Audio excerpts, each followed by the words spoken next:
Bien, jóvenes, tengan todos muy buenas tardes. Bienvenidos a la tercera semana de la Academia CEPREMUNI. Hoy vamos a desarrollar en esta oportunidad, dentro del curso de Historia del Perú, lo que es el formativo andino y el primer desarrollo regional. John Robb también lo clasifica a estos acontecimientos como primer horizonte e intermedio temprano, ¿correcto? Muy bien. ¿Qué viene a ser, profesor, entonces el formativo andino? Bueno, el formativo andino, jóvenes, fue un periodo en el que se desarrolló pues las altas culturas en el Perú, ¿de acuerdo? Básicamente pues se caracteriza por el desarrollo de estados teocráticos y la consolidación de las clases sociales. Repito, en este periodo se caracteriza principalmente por el surgimiento de los estados teocráticos, ¿correcto? Y la consolidación de las clases sociales. Muy bien. Y para la escuela californiana, presidida por John Robb, el rasgo más importante para la arqueología tradicional es sin duda pues que aquí aparece la cerámica. Muy bien. Podríamos decir, jóvenes, pues que al iniciarse el formativo, las sociedades andinas han sufrido una serie de grandes transformaciones que sin duda pues han alterado las estructuras del poder y los mecanismos del control de la población y del excedente productivo. Aquí los especialistas o llamados los sumos sacerdotes van a aprovechar pues ese conocimiento que tenían con respecto a la astronomía sobre que de hecho pues está muy vinculado a las regularidades de la naturaleza, los desastres naturales, etcétera. Eso pues sin duda provocó un temor en la población, ¿no?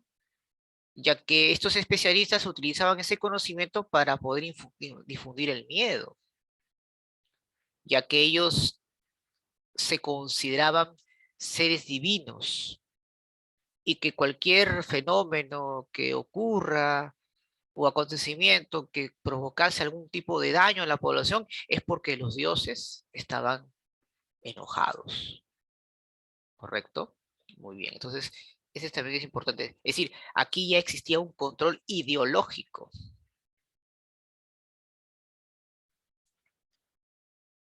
El formativo andino, jóvenes, ha pasado por tres importantes etapas que justamente estoy mostrando en su pantalla.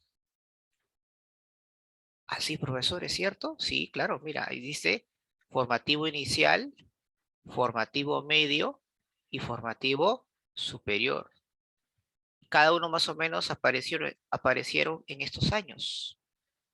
Por ejemplo, en el formativo inicial, ¿qué característica importante yo tengo que, profesor, siempre tener en cuenta? Tienes que tener en cuenta para empezar, pues que acá aparecen los primeros centros ceremoniales, como por ejemplo en Cotox, Sechín, Punturhuasi, Garagay, acá en Lima, por ejemplo. Es decir, eran estados teocráticos locales en la periferia. Con el paso del tiempo, allá por el año 1200 aproximadamente, aparecen lo que se conoce como el primer horizonte pan-andino, estados teocráticos fuera de la periferia, como es el caso de Chavín, por ejemplo, que es considerado hoy en día la síntesis cultural del formativo inicial. ¿Dónde se desarrolló Chavín, profesor? En la región de Ancash, en el callejón de Conchucos específicamente, y que empezó pues a expandirse, llegando pues hacia el norte, lo que hoy conocemos como Tumbes, e incluso la influencia por el sur va a llegar pues hasta Lima, imagínate. Sin duda pues es algo muy significativo el crecimiento de esta importante cultura. Hablamos pues sin duda la de Chavín.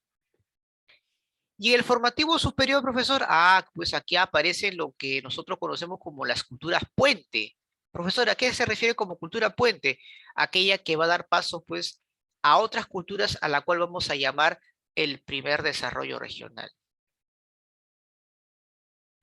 Mayormente son culturas que ya no están muy ligadas o influenciadas por Chavín, como es el caso de Paracas, pero ojo, Paracas, pero en su fase necrópolis, porque hay que recordar pues que Paracas tiene dos fases. Paracas cavernas, que claramente había una influencia de Chavín, y tenemos por otro lado Paracas necrópolis, una cultura propia, que luego va a dar paso pues a la cultura nazca. Tenemos también a la cultura Pucará en este periodo. Tenemos pues a Salinari, Gallinazo, Vicus, por ejemplo, entre las más importantes. Entonces hay que recordar pues que el formativo andino va a tener estas tres características, ¿no? Estados teocráticos, clases sociales y la cerámica. Y que dentro del formativo tuvo tres importantes periodos: el formativo inicial, el formativo medio y el formativo superior. A todo esto nosotros pues lo llamamos horizonte temprano, que es sin duda pues la clasificación de nuestro amigo John Robb. Recordemos un poco por qué John Robb llama horizontes. Bueno, es un periodo en el cual estas culturas ejercen un dominio o influencia en un área extensa, como es el caso de Chavín, por ejemplo. En cambio, el intermedio, en este caso, es un periodo pues en el cual las culturas están regionalizadas, es decir, tienen un determinado, se desarrollan en un determinado lugar, y que cada una de ellas va a tener sus propias características, por el cual pues van a estar muy diferentes unas a las otras. ¿Sí? Muy bien. Y aquí pues justamente encontramos al horizonte temprano, el intermedio temprano, horizonte medio, intermedio tardío, horizonte tardío. Lo que hoy vamos a estudiar es todo lo que es el horizonte temprano e intermedio temprano. ¿Correcto? Muy bien. Ya saben que si quieren hacer una pregunta pueden acceder al chat o también pueden utilizar su micrófono. ¿Sí? Muy bien. Vamos a ver acá algunas características del horizonte temprano. La aparición pues de los estados teocráticos, un gobierno en nombre de los dioses, donde aquí pues está el sumo sacerdote o también llamado especialista que tenía altos conocimientos en astronomía, que de hecho pues estaba vinculada al ciclo agrícola. Aquí hay una agricultura avanzada con importantes técnicas de cultivo, y al ver pues que había una excelente producción, ¿qué es lo que ocurre? Sin lugar a duda pues hay un excedente de la producción, y por lo tanto ese excedente le permite pues comercializar con otros pueblos. Hay una clara división de clases, una clase dominante y una clase dominada, y se caracteriza también por tener grandes centros urbanos y civiles, donde mayormente pues se alberga la élite. Hay un gran desarrollo artístico, por ejemplo, eran expertos picapedreros, realizaban grandes esculturas como el monolito, por ejemplo, el obelisco Tello, el lanzón monolítico, la estela Raimondi.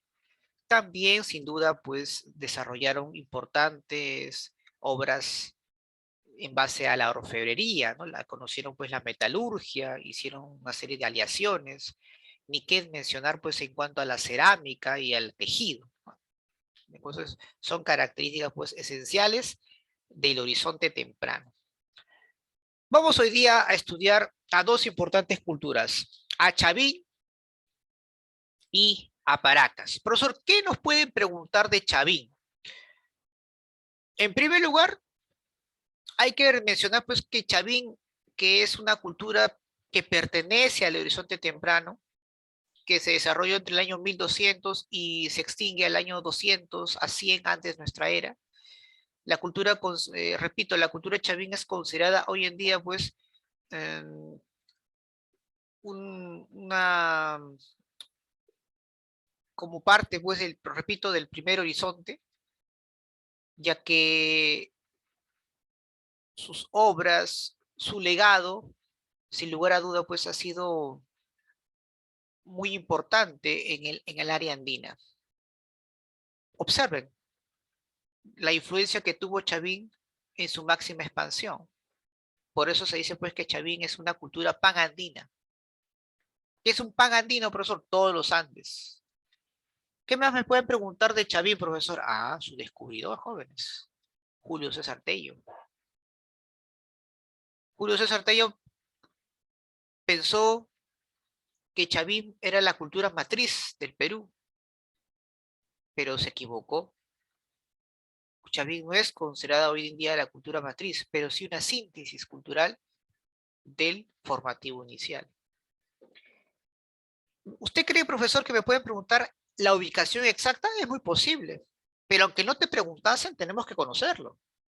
Ellos en un inicio, pues, Chavín se desarrolla en el Callejón de Conchucos, entre el río Moshna y Huachesca, en la región de Ancash.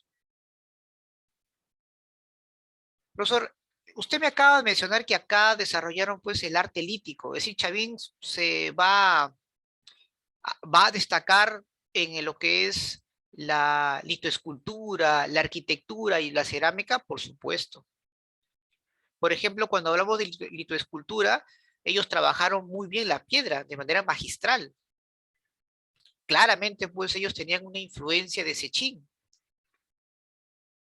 De hecho, esta manifestación artística surgió pues del interés de las élites para controlar a la población.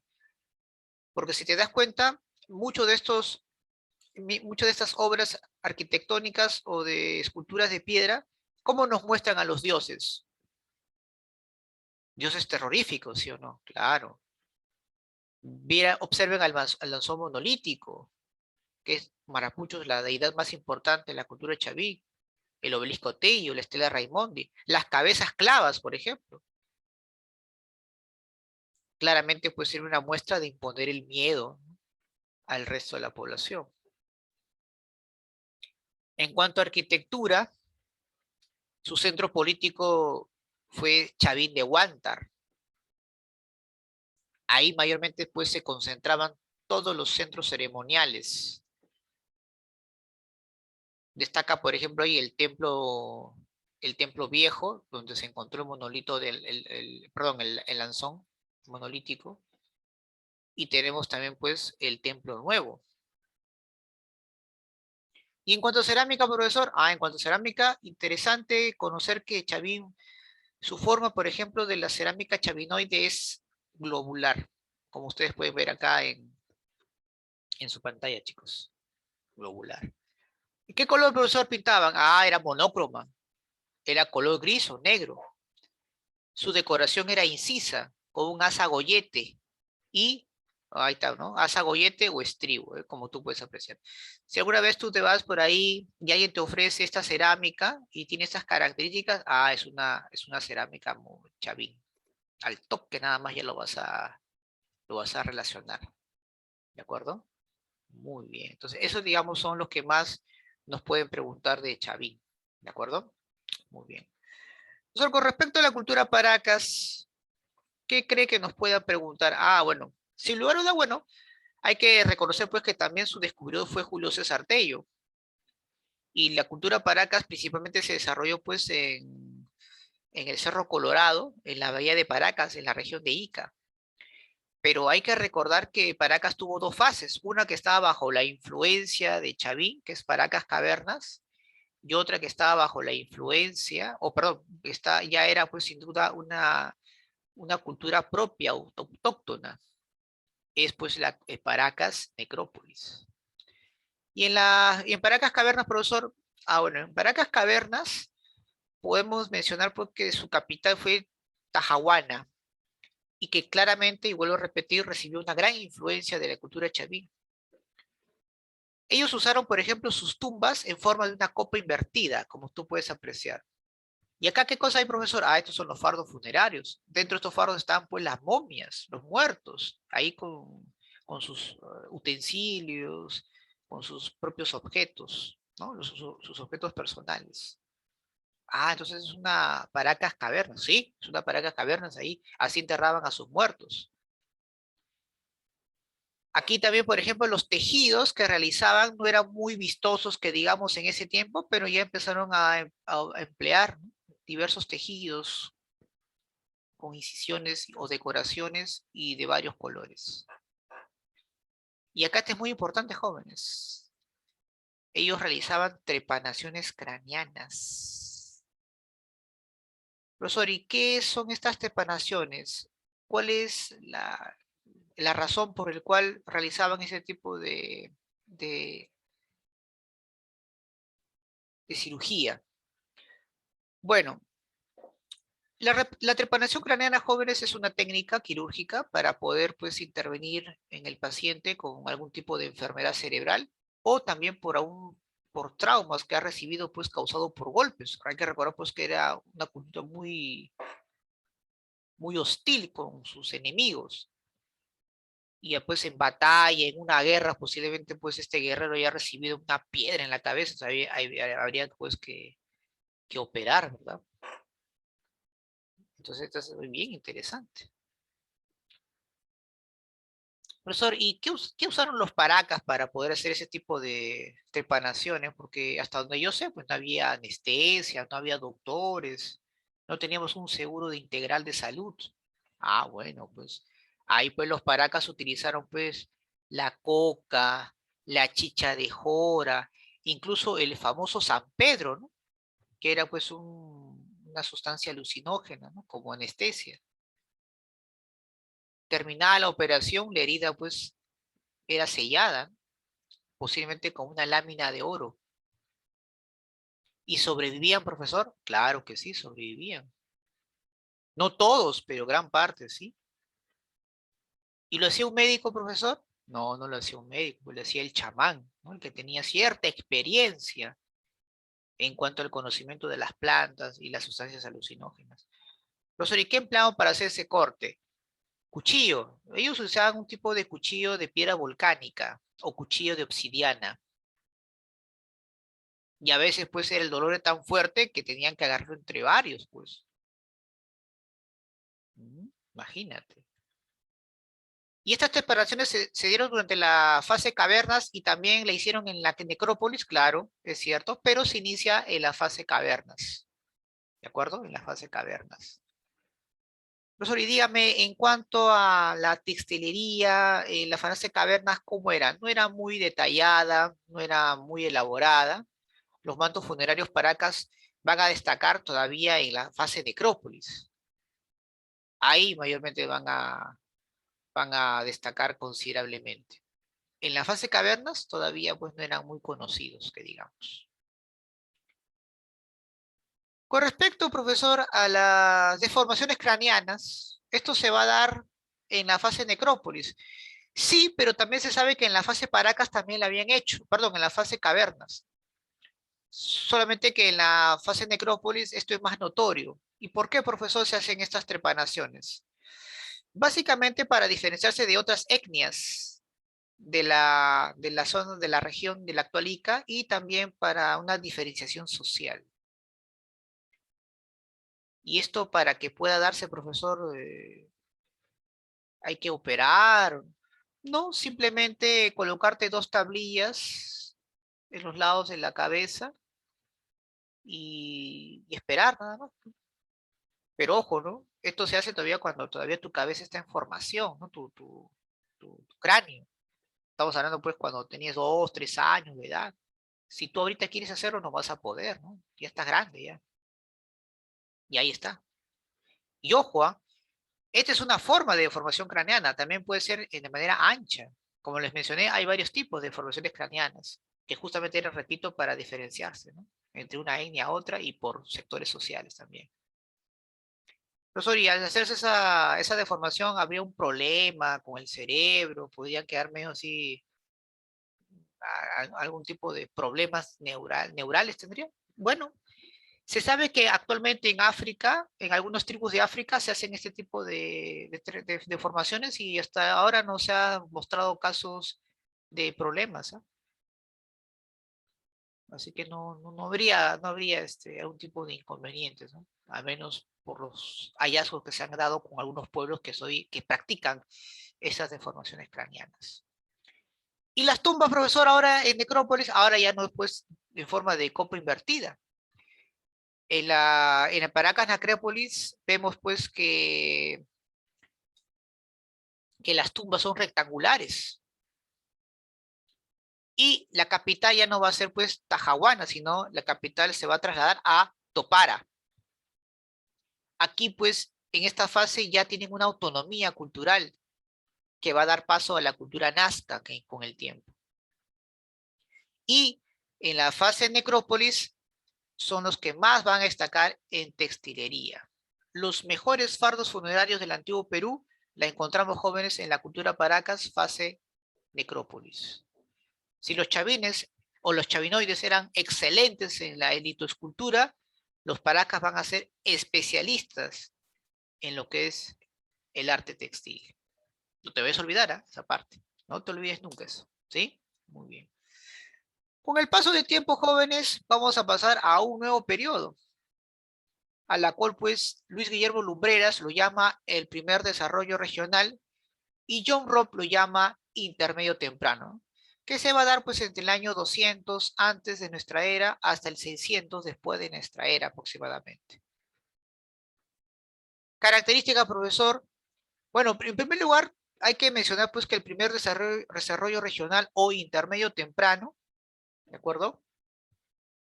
Fue el periodo pues en que se desarrollaron pues los estados de influencia regional con manifestaciones culturales propias. Aquí ya no son estados teocráticos, sino estados teocráticos militaristas. Ya no es el sumo sacerdote, sino es un jefe militar que asume justamente esas funciones.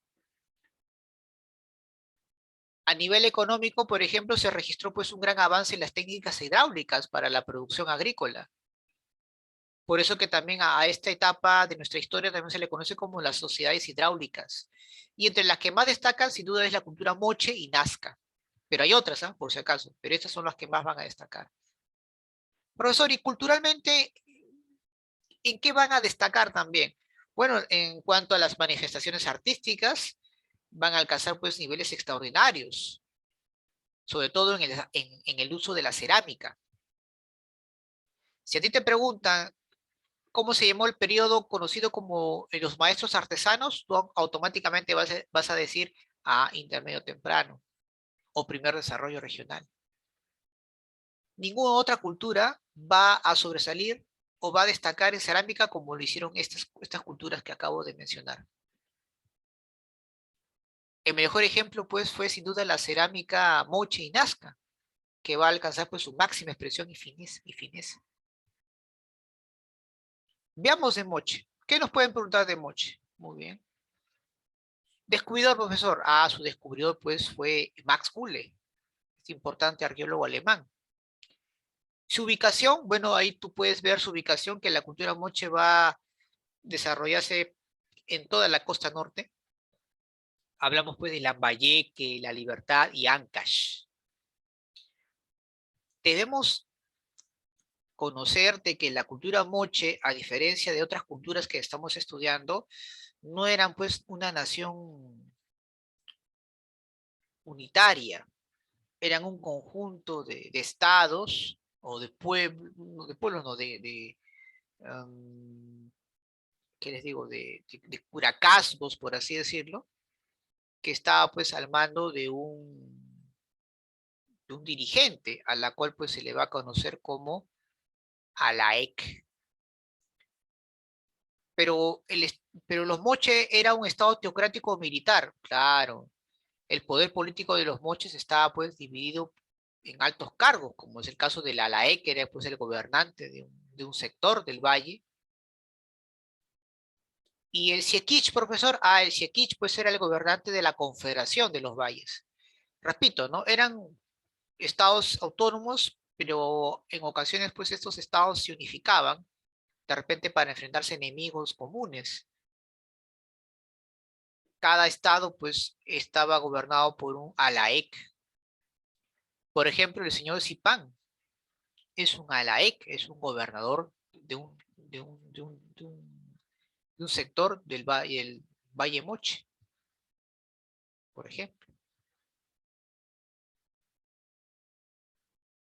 En cuanto a economía, ¿en qué destaca la cultura mochica, profesor? Ah, bueno, básicamente pues en los canales de regadío, represas, acueductos, incluso utilizaron el guano de las islas para obviamente mejorar la producción. ¿Para qué era el guano? Era para fertilizar las tierras, ¿sí o no? Claro. Entonces también es siempre tener en cuenta. ¿Sí? Muy bien. Ahí está. ¿Qué más pueden destacar, profesor? Bueno, pueden destacar precisamente en cerámica, ¿no? Fueron los mejores ceramistas en cuanto a la escultura, cerámica escultórica.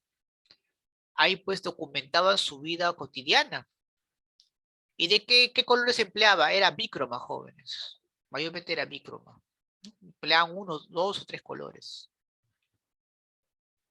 En cuanto a la arquitectura, ¿de qué estaban hechos? Ah, estaban hechos pues de adobe.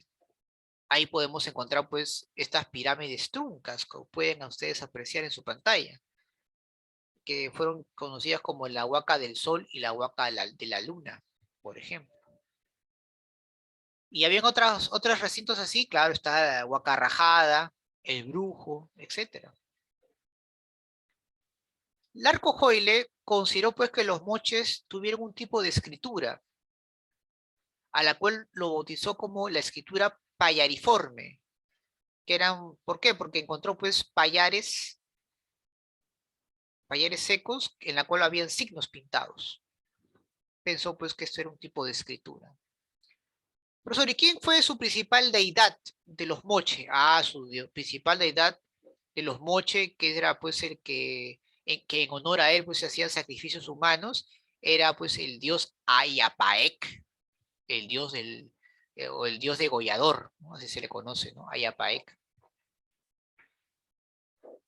Entonces, lo que más va a destacar, profesor, es la cerámica. Claro, la cerámica moche plasmó escenas de la vida cotidiana, de ellos mismos, de los animales y de las plantas.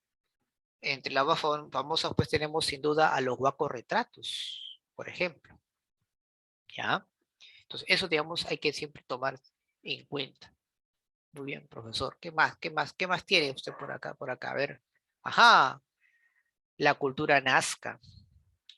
¿Quién fue su descubridor, profesor? Maxule, otra vez. ¿Y dónde se ubicaron? Ah, en el Valle del Río Grande, en la provincia de Nazca, en la región de Ica. ¿De dónde proviene su origen? De la cultura Paracas Necrópolis. Capital, profesor. Ajá. Capital y centro ceremonial, claro que sí. Cahuachi, también hecho de adobe. Ahí está Cahuachi. En cuanto a su aspecto económico, bueno, ellos desarrollaron pues una alta tecnología hidráulica ante la escasez de agua, porque mayormente pues era desértico. Ellos construyeron pues reservorios, canales, acueductos subterráneos, e incluso galerías filtrantes jóvenes, que hasta el día de hoy la población de Nazca lo utiliza. Increíble, ¿eh? Increíble. Su organización política, profesor, bueno, primer desarrollo regional, eran también estados teocráticos militaristas. ¿Y en qué van a destacar, profesor? Ah, sin duda, pues en la cerámica, pero cerámica pictórica. Cerámica pictórica. ¿Y cómo yo puedo reconocer una cerámica Nazca, profesor? Porque me quiero comprar por ahí de repente, ¿no? Ahí alguien por ahí me puede ofrecer una cerámica, una copia, una cerámica Nazca. Claro, ¿por qué no? Bueno, para empezar, una de las características de una cerámica Nazca es que esa cerámica tiene que estar pintada por todos lados, polícroma. Usan, en su cerámica se nota una asa puente, mira. Ellos utilizaron la técnica del horror al vacío, todo lo pintaban. Y mira, tú ahí ves acá dibujos, etcétera, ¿no? Y tiene forma globular también. Ajá, es una característica de la cerámica Nazca. Pero también jóvenes destacan en los geoglifos. Ellos también empezaron a diseñar, hicieron dibujos en el suelo, enormes figuras realizadas pues en las pampas de Nazca. En realidad pues se deben llamar geoglifos, pero nosotros lo conocemos como las líneas de Nazca, ¿sí o no? Claro. Profesor, estos geoglifos, ¿cuál fue el propósito? Claro, hay varias versiones, ¿no?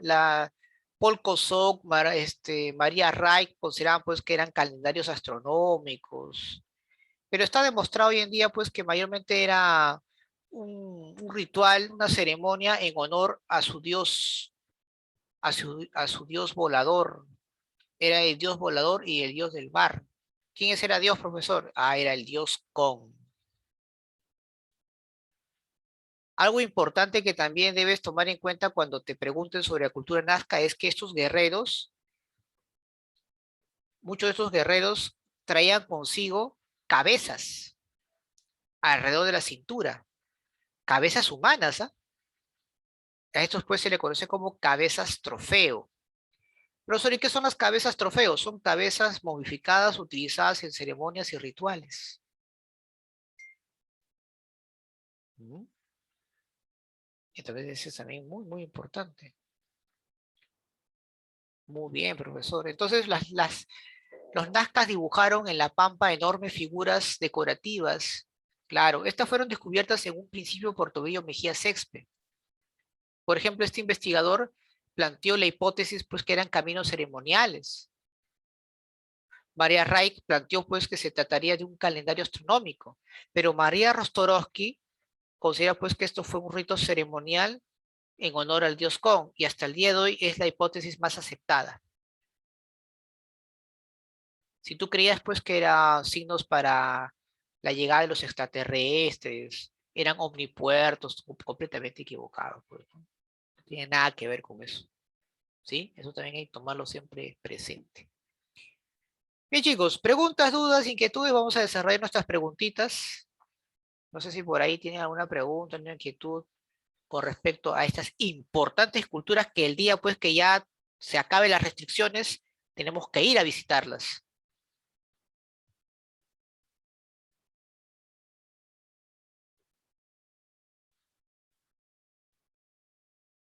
Primera pregunta, jóvenes. En el centro ceremonial del Templo Viejo de Chavín de Huántar, los investigadores han encontrado una serie de objetos pertenecientes a distintos lugares del territorio andino, tales como hojas de coca, plumas, maderas, minerales, sal, conchas, algodón, entre otros. De acuerdo con los estudios, estas evidencias demuestran que la cultura chavín experimentó un gran desarrollo agrícola y comercial, fue un punto central de tributo y peregrinaje en los Andes, fue una cultura de grandes comerciantes y navegantes, tuvo dominio de enclaves económicos en todos los Andes o conquistó violentamente a los pueblos andinos. Bueno, obviamente la E no es la respuesta. Puede ser la A, puede ser la B, puede ser la C o incluso la D. Bueno, la C descartamos, ¿no? Puede ser la A, la B o la D. ¿Qué dicen ustedes? Por ahí de repente hay una preguntita, una respuesta.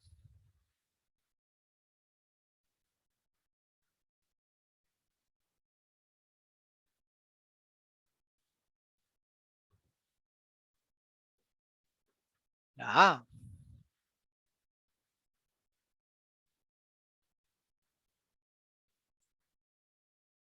o no dicen la B. ¿Quién dice la C?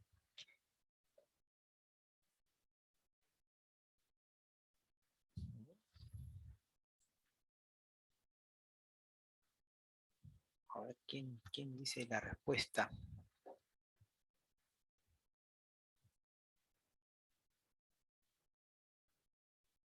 Bueno, la C hay que descartarla, ¿de acuerdo? En la D también, más bien nos vamos a quedar con la letra B de bueno, ¿ya? Hay que recordar pues que en este caso Chavín, ¿no? Fue un punto de centro de tributos y peregrinaje, ¿no? En la cual ahí se encontraba, pues, sin duda, todos los productos que deseaba tener. Recuerden que eh,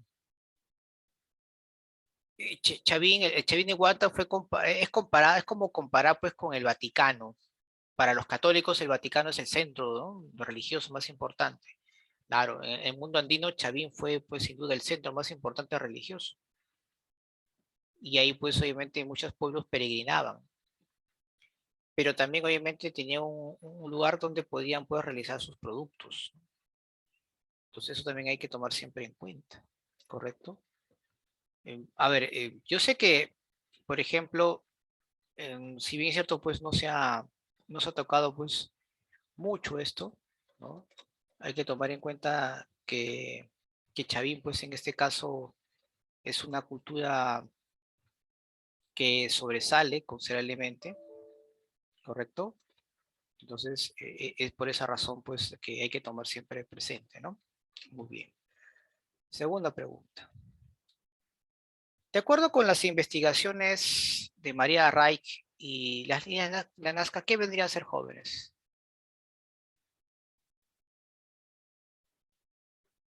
Un La calendario, claro, ¿no? Un calendario astronómico. Muy bien. Tres, las culturas prehispánicas de la costa emplearon diversas técnicas para obtener una mayor producción. Una de estas fueron los acueductos subterráneos. Estas se caracterizaron por la utilización de aguas en los pluviales, el uso de la chaquitactia o el aprovechamiento del agua del subsuelo. El aprovechamiento del agua del subsuelo, ¿sí o no? Claro, la letra C. La iconografía mochica sirvió para representar escenas de carácter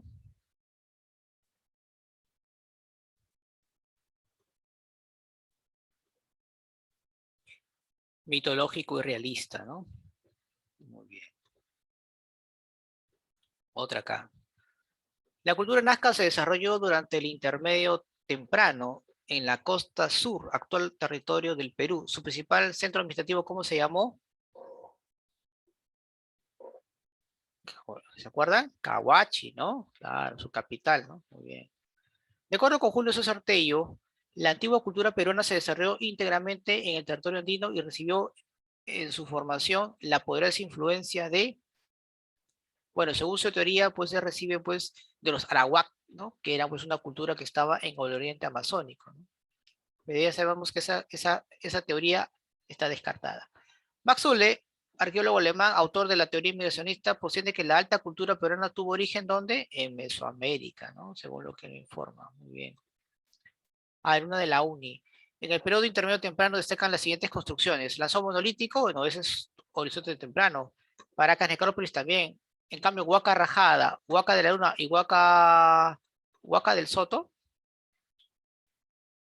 Huaca Rajada y Huaca de la Luna, sí, ¿no? 3 y 4, ¿sí o no? La letra C. Muy bien. Esta de acá, luego te la dejo para que tú lo desarrolles tú mismo, ¿ya? Muy bien, chicos. Vamos entonces a un pequeño break. O si no, lo desarrollamos ahorita, ¿ya? Vamos a hacer acá. Rápidamente, a ver. Dice, indica el autor de la teoría sobre el origen de la civilización andina que plantea lo siguiente, la cultura andina tiene raíces evolutivas propias, pero también recibió algunas influencias y aportes. Ya esa es la teoría, pues en este caso, la de nuestro amigo Luis Guillermo Lumbreras, se llama teoría hologenista. ¿Ya? Teoría hologenista. 10. Considerando pues las siguientes proposiciones. A ver, el poder de Chavín tenía pues un núcleo religioso. El llamado Lanzón representa una divinidad mundo bajo. Sus creencias religiosas tuvieron eco hasta el meseta del Collao. Bueno, obviamente que no. Obviamente que no. Solo sería pues la uno y la 2, ¿no? Así es, la B. Muy bien. ¿Por qué se considera que Chavín define el primer horizonte cultural andino? Porque fue la primera cultura andina con grandes edificaciones religiosas, fue la síntesis del periodo formativo, expandió su influencia a gran parte del actual territorio peruano. Claro, las tres, ¿sí o no? Muy bien. Indique la alternativa que contempla adecuadamente el enunciado siguiente. La cultura nazca tuvo un gobierno y su economía se basó principalmente, bueno, fue un teocrático militarista, ¿sí o no? Y se basó principalmente en la agricultura, ¿no? Ya, bueno, gobierno militarista principalmente, ¿no? Si acá pusieran teocrático militarista sería correcto, pero es Aunque acá no hay, ya es, bueno, teocrático nada más. Debería ser acá teocrático militarista, ¿ya? Pero bueno, así me preguntaron. El esquema de la periodización de cultura prehispánica establecido por John Robb está estructurado bajo los conceptos de horizontes e intermedios, ¿sí o no? Listo. Nazca fue una sociedad elitista y militarista, en la cual quedan evidencia de su iconografía cerámica, restos modificados a los estados, a los estados de este tipo se les denomina aristocracias guerreras, ¿sí o no? Muy bien, excelente. El gran centro ceremonial de Chavín, de origen multiregional, tiene su asiento principal en el Callejón de Conchuco, ¿se acuerdan o no? Ahí se está Chavín de Huántar ubicado. En la historia prehispánica, periodo intermedio temprano, también conocido como el de los desarrollos regionales, destacan las teocracias y el notable desarrollo de la, teniendo como exponente notable la cultura, indique la opción que complete el párrafo siguiente. A ver, ¿cuál sería, chicos?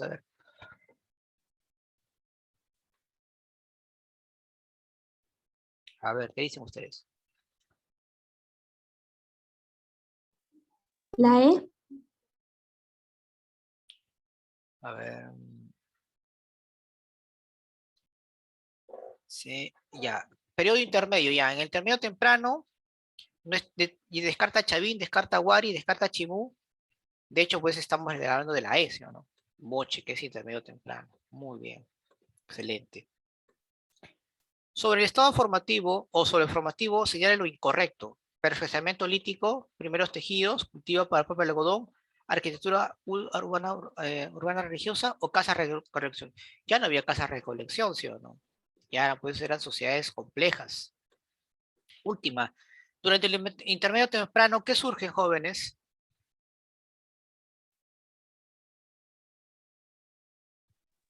Los estados militaristas. Estados militaristas. Correcto. Muy bien, chicos. Listo, jóvenes. Bien, jóvenes, tengan todos nuevamente muy buenas tardes. Siguiendo pues con la secuencia del curso de Ciencias Sociales, hoy vamos a estudiar lo que es Grecia y Roma, también conocido como el esclavismo en Occidente. Hay que recordar pues que hubo un tiempo en el cual pues pasamos de la comunidad primitiva al sistema esclavista, ¿correcto? Muy bien. ¿Qué es lo que nos pueden preguntar, profesor, de la antigua Grecia? Sin lugar a duda, pues una de las cosas que nos van a preguntar tiene que ver con su organización política, perdón, con su medio geográfico y el proceso, en este caso, evolutivo, ¿no? O su ubicación geográfica. A ver, la civilización griega se desarrolló pues principalmente en la península de los Balcanes, aquí jóvenes, en esa zona, ¿de acuerdo? Aquí. También ellos se asentaron en las costas de Asia Menor, aquí, en esta zona, y también pues en las islas del mar Egeo. Por eso que a esto también se le va a conocer como Grecia insular. Pero también se llegaron a asentar en la península itálica, al sur de la península itálica. Y esto es muy importante porque nos van a preguntar en cualquier examen de admisión. A esto se le conoce como la Magna Grecia. ¿De acuerdo? Todo esto pues se va a llamar la Hélade. Recordemos pues que en la antigua Grecia, jóvenes, en la antigua Grecia, mmm, no era pues una nación unitaria, era un conjunto de estados, pero que sí se identificaban en base a la religión y al idioma. Pero cada uno de ellos manejó su propia organización política, económica y social. ¿De acuerdo? Muy bien. A ver, un ratito, chicos, denme un minutito. Profesor, ¿qué más nos pueden preguntar acerca de la cultura griega? Bueno, vamos a ver un poco sobre su proceso histórico. Por ejemplo, aquí se divide pues en periodo prehelénico. Profesor, ¿y qué es el periodo prehelénico? Es el periodo pues en el cual vamos a estudiar a aquellos habitantes o aquellas sociedades antes de la llegada de los primeros helenos, de los primeros griegos, ¿correcto? Muy bien.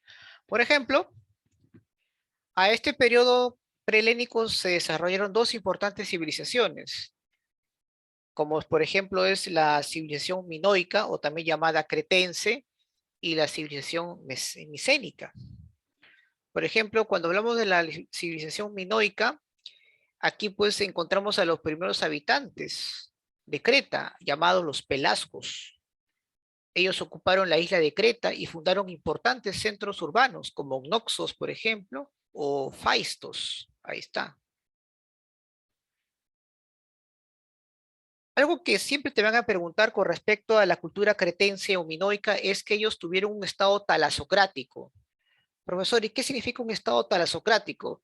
Consiste en que su poder político estaba basado en el control comercial y a la supremacía marítima. ¿De acuerdo? Y claro, en el ámbito cultural, jóvenes, destacó bastante el uso de la escritura silábica denominada lineal A. Sin duda, pues, Creta era una civilización altamente avanzada. Lamentablemente para ellos, allá por el año 1500 aproximadamente, va a sufrir la invasión de los aqueos. Ellos ingresan en la península balcánica, en la cual van a fundar varios reinos: Tebas, Ítaca, Atenas y Micenas. De todas ellas, pues la que más va a destacar es el reino de Micenas. Por eso es que también se le conoce esto como la civilización micénica. Ellos lograron derrotar a los cretenses porque ellos asimilaron, pero un dato interesante, ¿no? Si bien es cierto, los aqueos derrotan a los cretenses por tener armas más sofisticadas, por ejemplo, van a asimilar bastante sus conocimientos. ¿Qué pasó con los cretenses, profesor? Tuvieron que huir. ¿Y a dónde fueron? Ellos huyeron acá, a esta zona, a la cual llamamos Troya. Ajá, ahí está, Troya. Ahora muchos dirán, profesor, ¿usted se refiere a la Troya de que Homero describió sobre esta importante lucha donde estaba Aquiles, Odiseo? Claro, a él me refiero, por supuesto. Cuando los cretenses huyen al norte, hacia el norte, fundan Troya, o Ilión, así también se le conoce. Con el tiempo, estos alcanzaron pues una gran prosperidad comercial. Eso hizo pues que entren en rivalidad con los micénicos, desencadenando pues la guerra de Troya, donde una vez más los micénicos vencen. Entonces el motivo, profesor, de la guerra no fue por el rapto de Helena, claro que no, esa fue la justificación. La guerra en sí se dio principalmente por el interés comercial y económico, por tomar el control del mar Egeo, principalmente. Los micénicos van a gobernar todos estos lugares por mucho tiempo, hasta que allá por el año 1100 aproximadamente se produce la invasión de los dorios, de los jonios y los eolios, es decir, los helenos. ¿De acuerdo? Los helenos. Ellos son pues un pueblo indoeuropeo en la cual ellos van a introducir armas de hierro y carros de guerra y van a aplastar a todos sus enemigos. A este pues periodo se le conoce como el periodo oscuro. Profesor, ¿y por qué periodo oscuro? Porque obviamente va a sufrir una serie de invasiones, de saqueos, de destrucción. Todo lo que los cretenses y los micénicos conservaron en este periodo va a ser destruido. Va a haber un atraso cultural.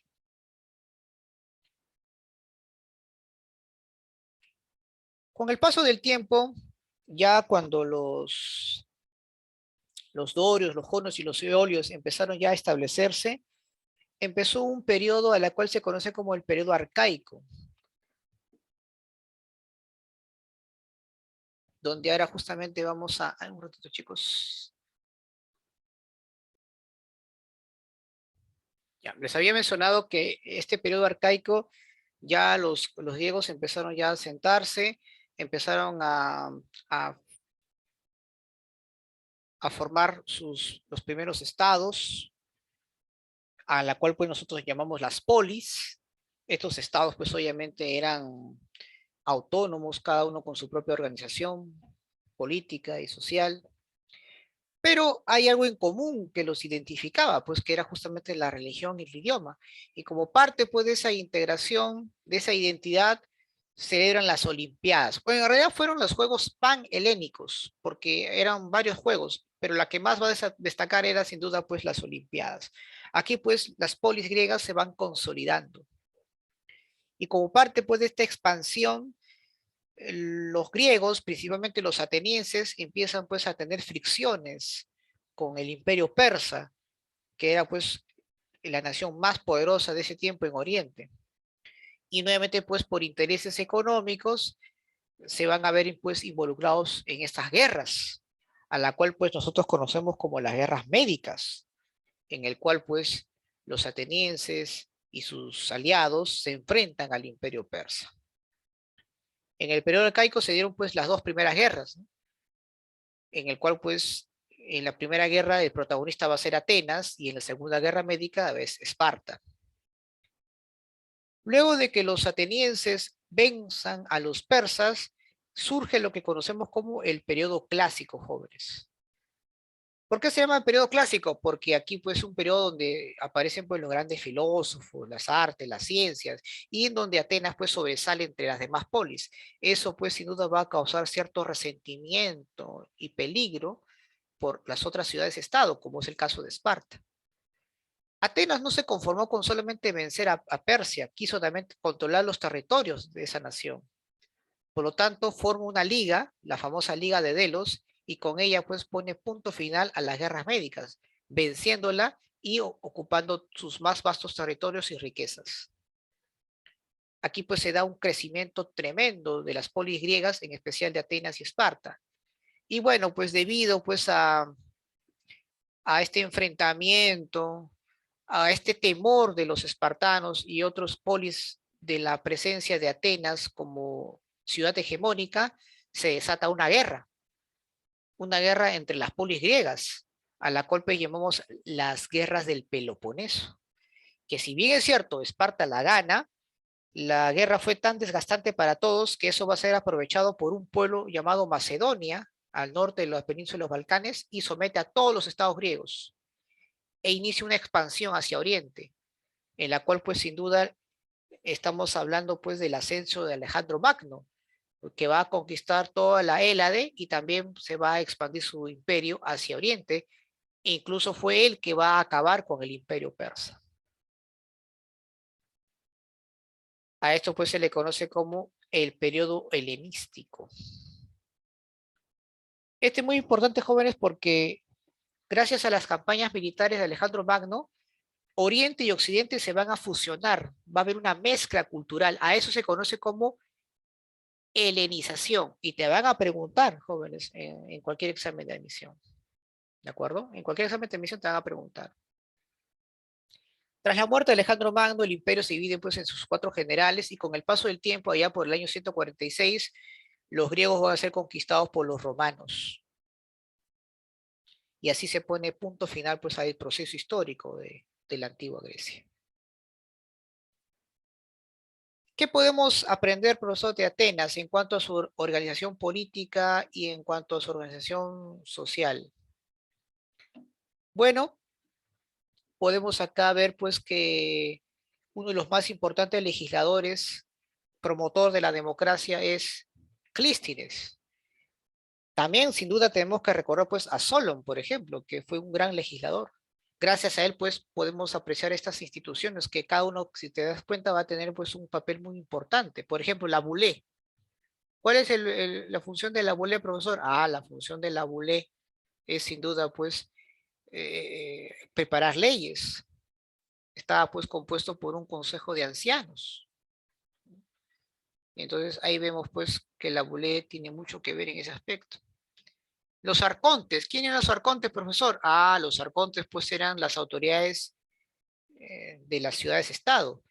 Ellos mayormente se encargaban pues de asuntos administrativos, religiosos. Pericles, por ejemplo, fue un arconte, fue un gobernador de Atenas.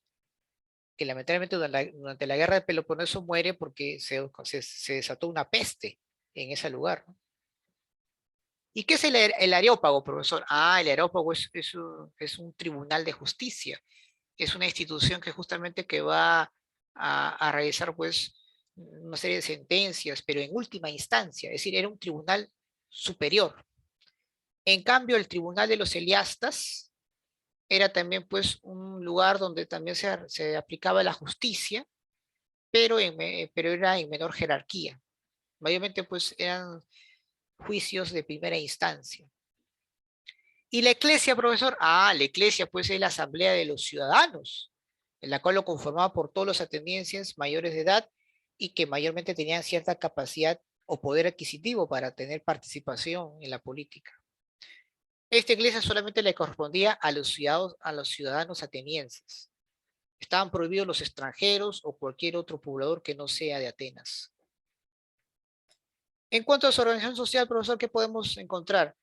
Bueno, en cuanto a su organización social, tenemos pues aquí a los eupátridas, ¿no? Los ciudadanos pues descendientes de los jonios, los únicos que tenían una serie de derechos civiles, que podían participar en la vida política, tener tierras, tener esclavos, etcétera.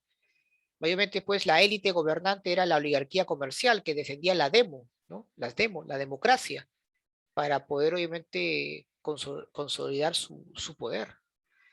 Tenemos a los metecos, que son pues extranjeros que vivían pues temporalmente en Atenas, que solamente se dedicaban pues al tema comercial, pero no tenían nada de privilegios. Ellos no podían casarse con atenienses, no podían comprar terrenos ni esclavos, pero sí pagaban impuestos o también podían servir, en este caso, hacer servicio militar, ¿no? Y por último tenemos a los doulios, a los esclavos, que eran pues considerados pues objetos parlantes. A estos doulios se los compraba o se los vendía. Podían pertenecer tanto al Estado como también a personas particulares, jóvenes. Ahí está. ¿De quién vamos a hablar, profesor? Ah, vamos a hablar pues sobre los espartanos. ¿Por qué no, no? Aquí pues el Estado de Esparta estaba controlado por una aristocracia militarista. El gran organizador de la política espartana es Lisurgo, jóvenes. No te vayas a olvidar de él. ¿Cómo estaba compuesta la organización política de Esparta? Bueno, había una diarquía, jóvenes. Gobernaban dos reyes, uno con poder militar y otro con poder religioso. Luego estaba pues el Consejo de Ancianos o la Gerusia, que se encargaba pues de preparar las leyes. Profesor, ¿quiénes eran los éforos? Ah, los éforos eran los magistrados. Ellos administraban justicia y también fiscalizaban a los reyes. Y por último tenemos a la Peya, ¿no? Que es la Asamblea de Ciudadanos, conformada por todos los espartanos mayores de edad, que podían incluso derogar o aceptar o rechazar las propuestas de la Gerusia. En cuanto a su organización social, bueno, como tú puedes apreciar ahí, estaba pues formada por una aristocracia militarizada. A la cabeza pues encontramos a los homoioi o espartiatas, que eran nobles de origen dorio, dedicados principalmente al arte militar. Los periecos eran hombres libres dedicados al comercio, pero no tenían derechos civiles, es decir, no podían participar en la vida política, no tenían ni voz ni voto, pero sí podían pagar impuestos y también podían participar como parte de las fuerzas militares, pero de menor rango. Y por último tenemos a los ilotas, que eran esclavos del Estado, dedicados pues a la agricultura. Pero a diferencia de los esclavos atenienses, los dolios los ilotas solamente pertenecían ¿a quién? Pertenecían pues en este caso al Estado. Por lo tanto, pues no se les compraba ni se les vendía. Muy bien. ¿Preguntas, chicos? ¿Alguna inquietud? ¿Dudas? Muy bien, continuamos entonces. Pues, ¿cómo era la educación en Esparta y en Atenas? Totalmente distinta, jóvenes. Totalmente distinta. Por ejemplo, en el caso de Esparta, está orientada pues a formar grandes militares, hoplitas, guerreros profesionales. Los niños débiles o deformes eran asesinados. Hay que recordar pues que los recién nacidos pasaban por un examen. Los gerontes iban a las casas de las madres que habían dado a luz y los examinaban. Y aquel que encontraba una malformación eran arrojados al río o al abismo. En el caso de Atenas, se promovió pues el desarrollo integral de los ciudadanos. Ahí surge pues el pedagogo, ¿no? Que conduce al niño a la escuela. Los jóvenes pues eran adiestrados en los gimnasios, en las academias, en los liceos. Pero ojo, solamente se educaba la élite. ¿De acuerdo? La élite solamente podía recibir esa educación. Muy bien. Vamos a ver rápidamente algunos aportes culturales de la cultura griega. Bueno, en cuanto a arquitectura van a destacar pues los templos, los teatros, que mayormente pues eran al aire libre, ¿no? Los mausoleos. Aquí, por ejemplo, podemos encontrar tres tipos de estilos arquitectónicos, ¿no? Por ejemplo, podemos encontrar acá uh, el arte dórico, el jónico y el corintio, que para muchos pues es el más espectacular de todos. ¿Qué utilizaba para hacer sus grandes esculturas o sus grandes obras arquitectónicas? El mármol y la piedra.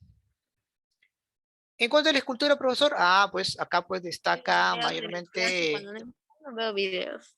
mayormente destaca, por ejemplo, a ver, un favor, tu audio. Gracias. Por ejemplo, en cuanto a escultura, de hecho, pues destaca la belleza del cuerpo humano, que es lo más importante. Acá, por ejemplo, vemos acá una obra, ¿no? El Discóbolo. Ahí está, hecho por nuestro amigo Mirón.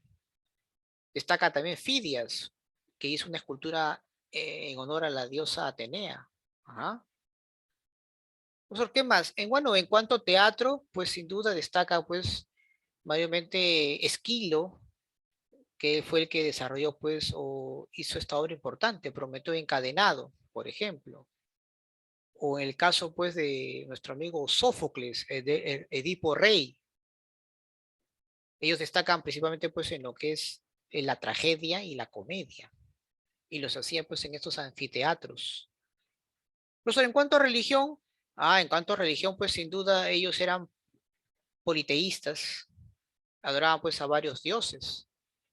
Lo interesante es que estos dioses mayormente tenían los mismos defectos y virtudes que los humanos. Entre los que dioses más importantes está Zeus, Poseidón, Ares, Atenea, Artemisa, Hades, Dionisio, el dios de Baco, el dios Baco, ¿no? Hera, Afrodita, Hermes, Apolo, ahí está, Demeter, en fin. En cuanto a filosofía, sin lugar a dudas, pues destaca nuestro amigo Sócrates, Platón, Aristóteles, grandes filósofos del periodo, pues, sobre todo, pues, Aristóteles y Platón, ¿no? Discípulo y maestro. En cuanto a historia, destaca, pues, nuestro amigo Herodoto con su libro Los 9 libros de la historia. Recuerden que Herodoto es considerado, pues, el padre de la historia. Profesor, ¿y Tucídides qué escribió? Tucídides escribió, pues, la historia de la guerra del Peloponeso. En cuanto a oratoria, tenemos a Demóstenes. Y en cuanto a la ciencia, profesor, tenemos a Hipócrates, padre de la medicina, a Ptolomeo, en cuanto a astronomía. En cuanto a la física, Tales de Mileto. Matemática, Pitágoras. Geografía, Eratóstenes. Ahí está, ¿no? Este es muy importante tener en cuenta cada uno de ellos, jóvenes. ¿Sí? Muy bien, chicos. Vamos a rápidamente, pues, ahora a hablar sobre Roma. ¿Qué nos pueden preguntar, profesor, sobre Roma? En primer lugar, la civilización romana pues, se desarrolló en la península itálica, aquí, observen, esta parte, península itálica, en la región de Lazio, a orillas del río Tíber, y de ahí pues se logró pues expandir y dominar parte de Europa, África y Asia, ¿no? Observen ahí, en su etapa imperial controló todos esos territorios. Roma se divide pues en tres periodos, ¿no?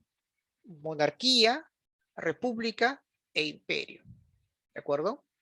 Esto es también importante destacar. Profesor, en cuanto a la monarquía, bueno, es la etapa inicial en la cual el poder político estaba pues en manos de los reyes, y acá aparecen dos dinastías.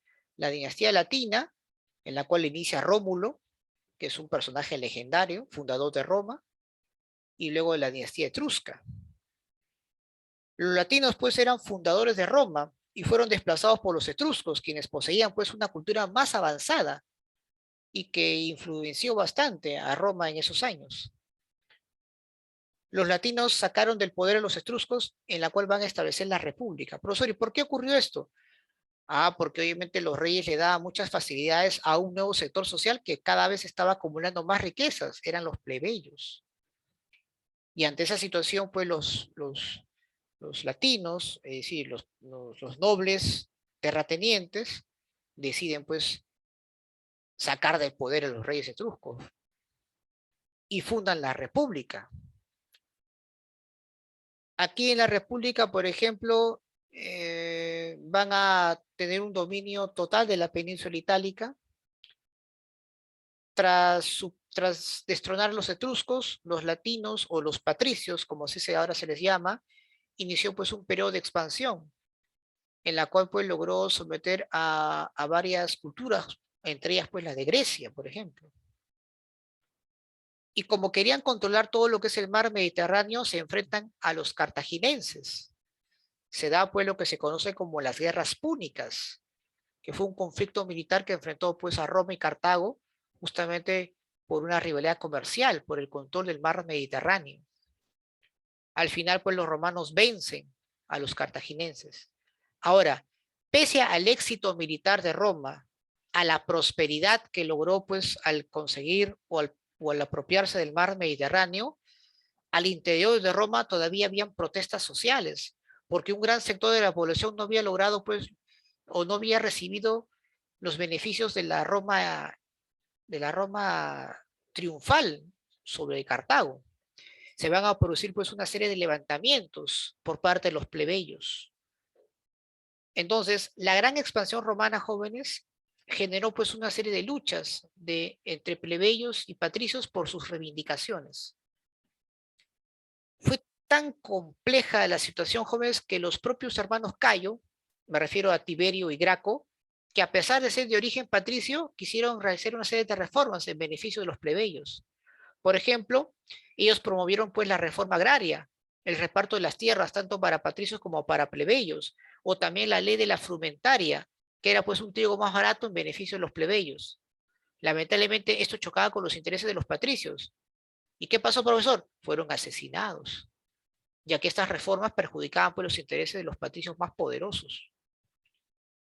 Por si fuera poco, se van a producir guerras civiles, en la cual se van a enfrentar entre los propios patricios por el control del Senado. Aquí, por ejemplo, se van a enfrentar el Partido Popular, dirigido por Mario, y el Partido Senatorial, dirigido por Sila. Este último tomó el poder de Roma, nombrándose como dictador y promoviendo pues una fuerte represión contra sus enemigos. Pero lamentablemente él no se mantuvo en el poder porque va a haber una revuelta de esclavos, en la cual pues se va a lograr pues a conglomerar una cantidad, ¿no?, de personas para buscar su libertad. Esta rebelión de esclavos casi desestabiliza a la nación romana. Por eso es que fueron duramente reprimidos. Y los pocos sobrevivientes fueron crucificados como advertencia pues frente a nuevos intentos de rebelión. Pero ya Roma estaba pues deteriorada, jóvenes. Por eso que era necesario otorgarles el poder a unas cuantas personas y disolverse el Senado. Por eso que se forman pues los triunviratos, que fueron pues alianzas entre caudillos militares con intereses políticos y para poder mantener a la República Romana a salvo. Por ejemplo, el primer triunvirato fue compuesta por Craso, Pompeyo y Julio César. Al final Julio César toma el poder. Y cuando Julio César preparó un proyecto para poder él ser dictador perpetuo o emperador, lo asesina. Tras la muerte de Julio César, se forma un segundo triunvirato entre Lépido, Marco Antonio y Octavio.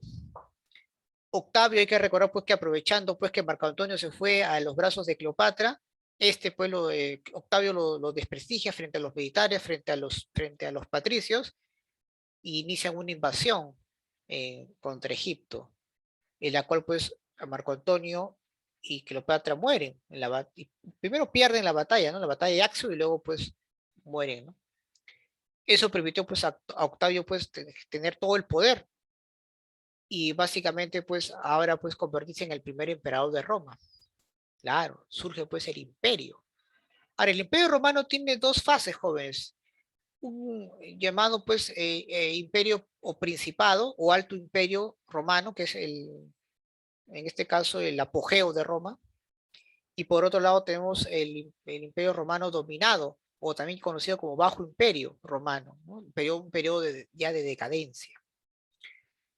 En el Alto Imperio Romano, aquí pues encontramos a la figura de Octavio, que cambia de nombre para llamarse pues César Augusto, que fue el primer emperador romano, en la cual pues logró consolidar pues el orden interno, a la cual pues se le conoce como la Pax Romana, y favoreció pues el desarrollo del renacimiento cultural. A eso se le conoce como el siglo de Augusto. ¿Qué otro emperador podemos destacar en este periodo, profesor?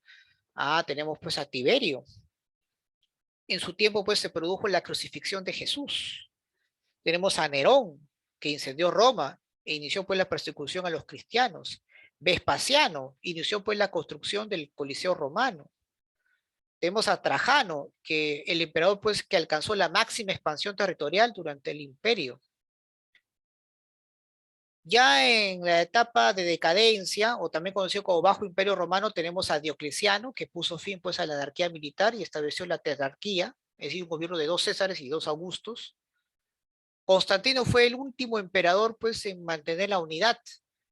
Él trasladó la capital a Bizancio y lo va a bautizar pues con el nombre de Constantinopla en honor a él. Promulgó pues el edicto de Milán, profesor. Profesor, ¿qué es el edicto de Milán? Este edicto pues va a favorecer el cristianismo mediante la libertad de culto. Pero va a ser Teodosio a través del edicto de Tesalónica, en la cual pues la religión cristiana va a ser convertida en la religión oficial de Roma. Antes de morir, Teodosio designa o divide el imperio en dos para sus hijos. El imperio romano de Occidente va a ser para Honorio y el imperio romano de Oriente va a ser para Arcadio. El último rey, el último emperador en el año 476 va a ser Rómulo Augustulo. Fue pues el último gobernante del imperio romano de Occidente, que fue obviamente depuesto por el rey bárbaro Odoacro, rey de los Érulos, allá por el año 476. Y ahí pues se produce el fin de Roma. ¿De acuerdo? Muy bien. Profe, ¿qué nos van a preguntar aparte del proceso histórico de Roma? Te pueden preguntar esto, jóvenes. La organización social, la organización política. Por ejemplo, ¿quiénes eran los patricios? Eran pues nobles terratenientes, descendientes pues de los fundadores de Roma. Ellos detentaban los cargos públicos más importantes. Estas familias pues se organizaban básicamente en gens, es decir, en formas de sociedad altamente complejas. ¿Quiénes eran los plebeyos? Eran pues las clases populares compuestas por artesanos, campesinos, comerciantes. No poseían pues grandes propiedades y estaban marginados de la participación política, por eso que van a haber muchos levantamientos, apoyados principalmente por los plebeyos comerciantes que tenían el poder económico para hacerlo. ¿Quiénes eran los clientes, profesor? Eran pues plebeyos, esclavos o liberados. Eran plebeyos, hombres libres o esclavos liberados, ¿no? O incluso extranjeros también, que se ponían pues al amparo de un patricio. Hay que recordar pues que este patricio se convertía pues en el patrón que brindaba el amparo y protección a cambio de trabajo también. Y por último tenemos a los esclavos. Estaban pues constituidos por todos los prisioneros de guerra. Eran considerados pues bienes y no personas. Y se les comercializaba pues en los distintos mercados. En cuanto a organización política, profesor, tenemos pues al Senado, que fue el principal institución de poder político en la cual se encargaba de aprobar las leyes, dirigir la administración interna y política exterior. Estaba integrada pues por 300 ciudadanos poderosos que representaban a las familias más ricas de Roma. Y que obviamente estos eran elegidos en las asambleas ciudadanas o en los famosos comicios centuriados. Profesor, ¿qué son las magistraturas? Los magistrados estaban pues subordinados al Senado para poder evitar pues la concentración del poder político. En este caso tenemos a los cónsules, eran pues dos individuos, detentaban pues el cargo durante un año. Eran pues los magistrados más importantes, pues dirigían los ejércitos y tomaban pues una serie de decisiones políticas. Tenemos a los pretores que se encargaban pues de administrar la justicia, los censores que elaboraban los censos de los ciudadanos según su fortuna, los ediles que se encargaban pues de administrar la ciudad y su mantenimiento y el ornato, a los cuestores, que eran pues los encargados de recaudar los impuestos y administrar pues el tesoro público. Y por último tenemos a los tribunos de la plebe, eran pues las representaciones o eran los representantes de los plebeyos ante el Senado y ante los cónsules. Muy bien. Eso básicamente, ¿no? Con respecto pues a Roma. Para terminar, jóvenes, vamos a mencionar pues que lo que más va a destacar de Roma es sin duda las leyes, el derecho romano. Fue el principal legado cultural de Roma, jóvenes. Aquí pues se van a establecer leyes que regulan la propiedad, ¿no? La propiedad privada, la familia, los contratos. Las leyes romanas, jóvenes, a diferencia de otras leyes orientales como Mesopotamia, Egipto, es que siempre trataron de independizarse de las concepciones mágico-religiosas. Eso es fundamental. Profesor, entre las principales leyes que los plebeyos lograron, gracias a sus reivindicaciones, bueno, tenemos la ley de las tablas, que permite pues la igualdad jurídica entre plebeyos y patricios. Tenemos la ley de la canelulla, pues que permitió pues el matrimonio entre patricios y plebeyos. La ley de la licinia, acceso a los plebeyos al consulado. O la ley de la agulnia, ¿no? Acceso pues a los plebeyos al sacerdocio, por ejemplo. Sin duda pues son los que más van a destacar, ¿no? Principalmente. Bien, chicos. ¿Preguntas, dudas, inquietudes hasta aquí? Muy bien. Primera pregunta. En el siglo IV destaca la figura de Alejandro Magno, gobernante de Macedonia y Grecia, quien fue célebre por sus conquistas militares. En este contexto, la fundación de Alejandría, Egipto, facilitó, ¿qué facilitó, jóvenes?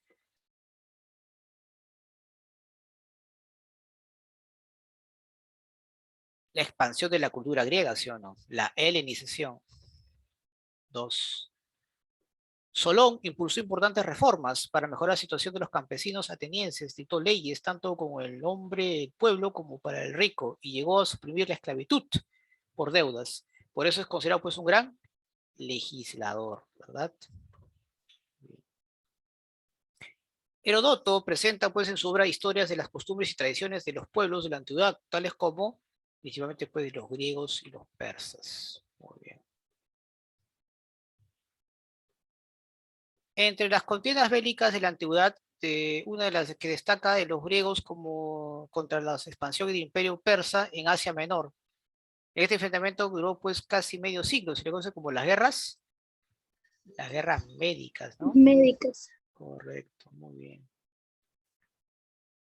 5. En la historia de la antigua Grecia, la época conocida como la Edad Oscura está relacionada con la invasión de los dorios, ¿no? Ellos traen el hierro, ¿no? A Europa. El teatro, tal como lo conocemos, fue una invención de los griegos, obviamente, ¿no? El Erectión es un monumento arquitectónico griego cuyas columnas reciben pues, el nombre de Corintias, ¿no? Que era sin duda de las más destacadas. Uy, me equivoqué. Ah, sí, muy bien. En el teatro griego sobresalieron entre otras las tragedias de Edipo Rey, Prometeo encadenado entre ellos. ¿Quiénes son? Sófocles y Esquilo, ¿sí o no? Claro, ¿no? Famosos ellos. En la actual sociedad occidental, el resultado de un largo proceso histórico debe a las antiguas civilizaciones valiosos aportes para la vida civilizada. En ese sentido, la contribución fundamental de la antigua Roma fue el derecho, ¿sí o no? Claro, todos los que van a estudiar derecho van a estudiar derecho romano, el derecho de Justiniano, todo ello. En la República Romana hubo funcionarios que representan a la plebe, que podían oponerse pues, a la acción de cualquier magistrado o una decisión senado. Estos funcionarios eran los tribunos, ¿no? La ley y el derecho tuvieron una importancia decisiva en la cultura occidental. Hablamos pues de los derechos romanos. En la antigua Roma, los tribunos de la plebe que representaban a los plebeyos ante el Senado tenían derecho al veto. No. No gozaban de derecho a protección tampoco. No estaban facultados. ¿Podían oponerse a cualquier acción del magistrado? Sí, podían oponerse a cualquier acción del magistrado. ¿Cuál fue el principal resultado de las guerras púnicas? Roma se queda con el Mediterráneo, ¿sí o no? Hegemonía de Roma en el comercio del Mediterráneo. Con el nombre de guerras púnicas se conoce el enfrentamiento entre cartagineses y romanos en el siglo III y II a.C. ¿Qué nombre lleva actualmente el territorio que ocuparon los antiguos cartagineses? Actualmente es el país de Túnez, al norte de África. La grave crisis que atravesó el Imperio Romano en el siglo II obligó a realizar cambios importantes en lo político. ¿Cómo se dominó a esa reforma y quién fue su creador? Se tuvo que dividir el imperio, ¿no? En cuatro reinos, ¿no? Dividió pues en cuatro gobernantes, ¿no? Tetrarquía, Diocleciano. En los años 509 y 29 a.C. se inició en la antigua Roma un nuevo periodo político y social, a la cual nosotros llamamos la República, ¿sí o no?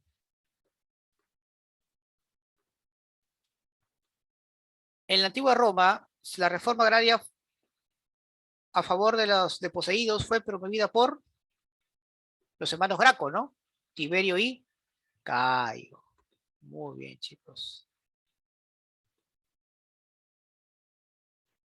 Bien, jóvenes, terminando esta sesión, vamos a terminar con el curso de geografía. En esta oportunidad vamos a desarrollar lo que son los factores de la transformación del relieve. La Tierra, jóvenes, como mencionamos en la primera clase, es dinámica, ¿no? Se dan cambios, transformaciones, y van a haber dos fuerzas importantes que la van a modificar. Hablamos de las fuerzas externas, a la cual pues se llaman también fuerzas exógenas, y hablamos de las fuerzas internas, también conocidas como fuerzas endógenas. Lo que vamos hoy día a estudiar es cuál es el proceso, ¿no?, de la construcción de nuestra corteza terrestre, a la cual pues se denomina esto tectonismo o diastrofismo. Entonces, eso es lo que vamos hoy día a estudiar, ¿no? A esto también pues se le conoce como geodinámica, ¿de acuerdo? Geodinámica interna y geodinámica externa. Entonces, vamos entonces a estudiar primero a las fuerzas internas o fuerzas endógenas, ¿no? Hay que recordar pues que las fuerzas internas o endógenas son aquellas fuerzas de la Tierra que le dan movimiento a la geósfera. Se expresa pues a través de los sismos, las erupciones volcánicas. En líneas generales, jóvenes, las fuerzas internas van a construir la corteza terrestre. Por eso que se afirma pues que los sismos y las erupciones volcánicas construyen el espacio geográfico. ¿Correcto? Muy bien. Lamentablemente, pues, este proceso de construcción, que es por lo general pues violento, genera pues daños en la población tremendamente, ¿no? Los sismos, por ejemplo, las inundaciones, etcétera. Muy bien. Profesor, ¿qué es el tectonismo o diastrofismo? Bueno, el tectonismo consiste pues en un proceso de construcción de la corteza debido pues a la acción principal de las fuerzas internas de la Tierra, en la cual pues comprende dos fases, orogénesis y eperogénesis. Profesor, ¿qué es orogénesis? Es el proceso pues de formación de las cordilleras continentales debido pues al choque de las placas tectónicas. Según pues la densidad de las placas que convergen, pueden haber dos tipos. Puede ser por subducción o puede ser por obducción. Profesor, y cuando habla de subducción, ¿cómo es? Muy bien. Cuando hablamos de subducción, aquí pues lo que estamos viendo principalmente es que la placa más densa tiende pues a ir por debajo de la otra, mientras que la de obducción, ambas placas se elevan y eso y permite pues la formación de grandes montañas como las cordilleras. Ahí está, por ejemplo. ¿Te das cuenta? Muy bien. Entonces ahí estamos viendo estas diferencias. Ese proceso con respecto a la orogénesis, correcto. Pero ahora explíqueme qué es la epirogénesis. En el caso de la epirogénesis consiste pues en movimientos lentos y verticales de ascenso y descenso de la corteza, que van a dar lugar pues a la formación de continentes, áreas de la corteza que van a situarse por encima del nivel del mar. Por ejemplo, como parte pues del proceso de epirogénesis se forman acantilados. Vamos a ver acá un ejemplo. Ahí está. Pero así también como la corteza asciende, como el ejemplo que estamos mencionando, también pues la corteza puede descender, puede incluso estar por debajo del nivel del mar. Por ejemplo, pues los tablazos. Es una terraza marina en la cual pues, se obtienen importantes recursos minerales. Por ejemplo, hay una ciudad, Ámsterdam, que es una ciudad pues, de los Países Bajos, justamente por proceso de epirogénesis, esta ciudad pues está por debajo del nivel del mar. Por eso pues se le dice a este lugar pues Países Bajos, ¿no? Porque produce pues un lento hundimiento, ¿no? Por eso que este país ha construido pues enormes diques, justamente para pedir pues el ingreso del mar al continente, ¿no? Se estima pues que el 60% del territorio de los Países Bajos está por debajo del nivel del mar, jóvenes. Profesor, explíqueme qué viene a ser en todo caso la isostasia. La isostasia pues es el proceso de equilibrio dinámico que existe pues entre las partes de la corteza. Y acá tenemos pues, hablamos pues de la corteza continental, que es la llamada cial, y la corteza oceánica, que es la llamada cima, ¿verdad? Muy bien. Entonces, en la isostasia jóvenes, la corteza oceánica actúa como un colchón, alojando pues a la corteza continental. Una vez pues que la erosión se retira, los materiales de la corteza continental hacia el otro lugar, se aligera pues el peso o la presión en la corteza oceánica. Y obviamente en un lugar se incrementa pues el otro, ¿no? Así va a ser.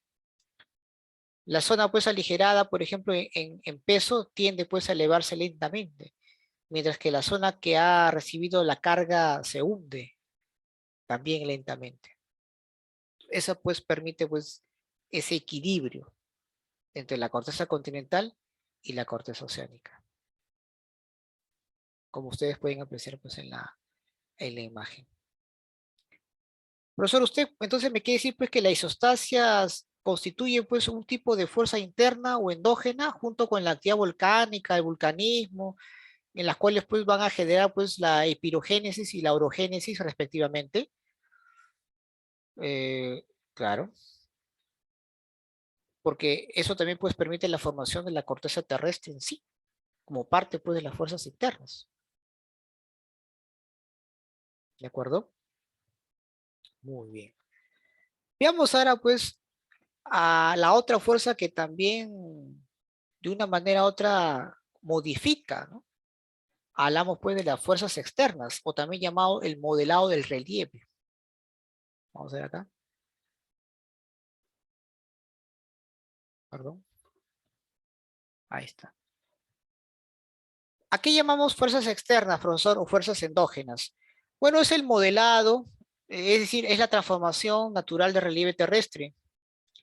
Aquí, pues, en esta dinámica van a intervenir principalmente las fuerzas externas o exógenas, en las cuales están constituidas principalmente por la meteorología, ¿no? Lluvias, vientos, insolación.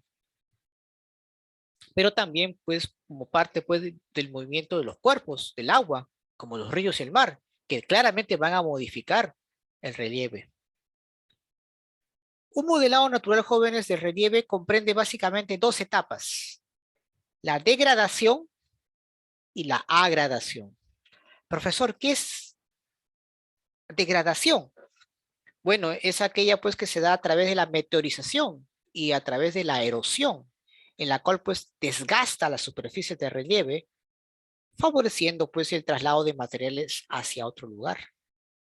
Y la gradación, profesor, comprende pues a la redistribución de ese material sobre la superficie que a partir de esos procesos de sedimentación y compactación se van a sentar en ese lugar, básicamente. ¿De acuerdo? Cuando usted me habla, profesor, de degradación de relieve, ¿a qué se está refiriendo exactamente? Bueno, constituye pues una etapa inicial del modelado del relieve donde va a comprender principalmente pues el proceso del desgaste en sí de este relieve, las modificaciones internas, externas, que van a culminar pues con el traslado de ese material degradado hacia otro lugar. Y la degradación abarca dos momentos, jóvenes, la meteorización y la erosión. Profesor, cuando usted habla sobre meteorización, ¿a qué se está refiriendo exactamente? Es un proceso de desgaste interno, un desgaste in situ, es decir, en ese mismo lugar, donde no hay desplazamiento de materiales todavía jóvenes, ¿no? Pero sí generan las condiciones para su transporte hacia otros lugares. Básicamente aquí la meteorización puede ser de dos tipos, química o física. Profesor, ¿qué es una meteorización química? Son aquellos cambios que se dan en la composición del material de la roca, ya sea por la incorporación de elementos o compuestos químicos, como por ejemplo el oxígeno, el dióxido de carbono, el agua, y claramente pues ahí se van a observar. Por ejemplo, ¿qué pasa cuando el agente, el oxígeno, puede modificar el relieve? Claro, se produce pues la oxidación. ¿Qué pasa, profesor, cuando hablamos del agua? El agua también lo modifica, claro, hablamos pues de la hidratación. Claro que sí. Profesor, ¿y a qué se refiere con la meteorización física o también llamada mecánica? Bueno, son los cambios que se dan en la composición material, ¿no?, de la roca, por la incorporación pues de elementos o compuestos químicos como el agua, el hielo o las sales que están asociados generalmente pues a condiciones climáticas, ¿no?, del lugar. En este proceso, por ejemplo, se pueden observar cambios en el tamaño de la roca a partir pues del progreso del fraccionamiento o fractura misma de la roca. Algunos tipos, por ejemplo, de meteorización física podrían ser pues la termoclasia, que es cuando el agente de la energía solar, por ejemplo, modifica, ¿no?, totalmente a la roca.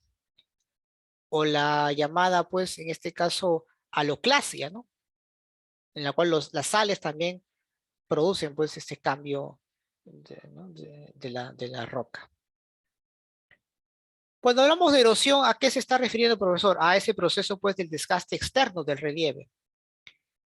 Aquí, pues, comprende principalmente, pues, el arranque y el transporte de los materiales hacia otras zonas, principalmente zonas bajas. ¿Qué tipo de erosiones podemos identificar? Tenemos, pues, la erosión fluvial, como consecuencia, pues, de la presencia del río, ¿no?, en la cual, pues, estos ríos, como parte del proceso, se da, pues, excavaciones en su cauce. Por lo general, pues, estos forman cañones, por ejemplo. Glaciar también, pues, claro, el glaciar también, ¿no? El glaciar permite, obviamente, cambios importantes en la parte externa del relieve.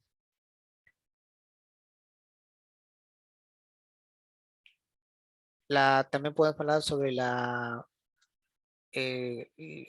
kárstica, ¿no?, que es agua subterránea, que en contacto con la roca hace pues que se empieza a disolver y empieza a formarse piedra caliza. ¿Cuál es la consecuencia de ello? Formación de cuevas, cavernas, por ejemplo. Entonces, claramente, pues ahí vemos que estos agentes modifican enormemente, ¿no? Por supuesto, claro que sí. El viento, ¿no?, la fuerza eólica también, claro que sí. Aquí llama, acá vemos acá unos ejemplos, ¿no?, de meteorización. Miren, como ahí como a veces estas fuerzas externas modifican el relieve. incluso pues rompen la estructura interna y externa de la roca. Aquí tenemos también producto de la erosión, ¿qué es lo que está formando? ¿No? Cañones, está formando abras o pasos, está formando pues acantilados, etcétera. Ahí también ven la formación pues de grutas, cavernas, por las aguas subterráneas, que modifican pues el relieve de la roca o de la corteza terrestre.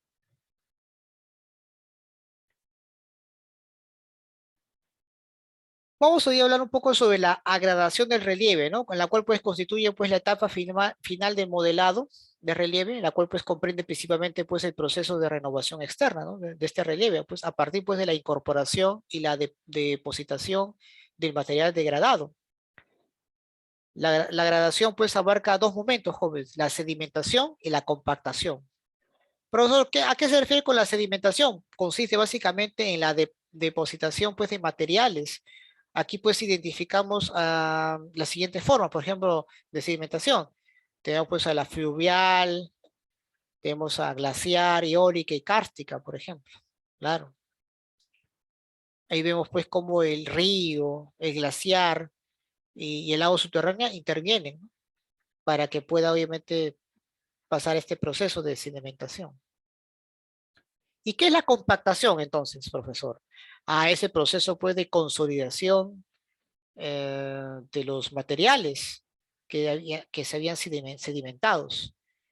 En esta parte pues de la formación de nuevas rocas se va a denominar litificación. Y a partir del proceso de la compactación se llegan pues a conformar las rocas sedimentarias, jóvenes, las cuales obviamente pueden ser fuentes de concentración de hidrocarburos, que de hecho pues son energías que mucha población, que la gran población o que las industrias mayormente necesitan. Y voy a terminar con esta parte, jóvenes. Mira, aquí vemos acá cómo el proceso de sedimentación está ahí formando relieve, ¿ve? Para luego ya pues estos relieves ante ese proceso de sedimentación empiezan pues a ser más compactos. Te hago una pregunta. ¿Qué parte de la corteza es más antigua? ¿La que está en el fondo o la que está más arriba? ¿Qué dices tú? A ver, cuéntame.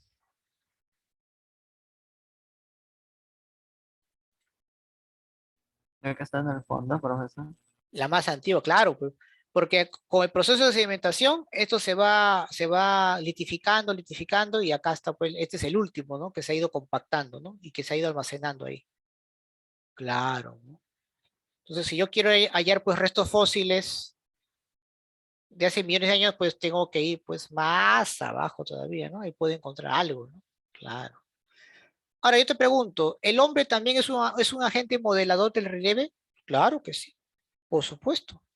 El hombre es un agente modelador del relieve. Es más, es el personaje que más modificaciones hace sobre el espacio geográfico. Con el único propósito puede satisfacer sus propias necesidades, ¿no? Por ejemplo, dentro de las actividades más impactantes tiene que ser pues con el impacto ambiental, ¿no?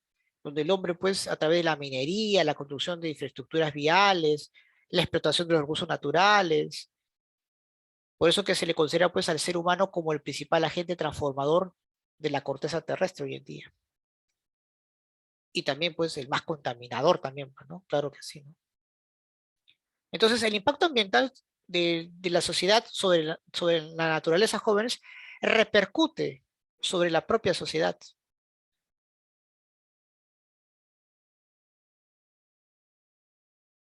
Muy bien, chicos. Bien, jóvenes, hasta aquí el tema de hoy. Preguntas, dudas, inquietudes sobre el tema.